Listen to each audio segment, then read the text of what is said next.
Выбираем два подходящих опорных столба. Это может быть дерево или вколоченный в землю колышек. Берем и к дереву крепим тросик. Вяжем самый обычный узел. Делаем обмоточку второй раз. Плавненько утягиваем. Далее берем, определяем, как у нас будут висеть котлы, расстояние. И натягиваем на вколоченный опорный кол напротив дерева, где уже укреплен один конец. Если в земле окажется колышек, это очень хорошо, потому что колышек будет поддерживать основную опору, и это круто. Обратите внимание, какой граненый красивый узел может получиться. Вот так выглядит вся система.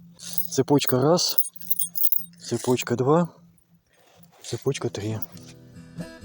Мы уходим в поход, закрывается дверь, смотрим только вперед.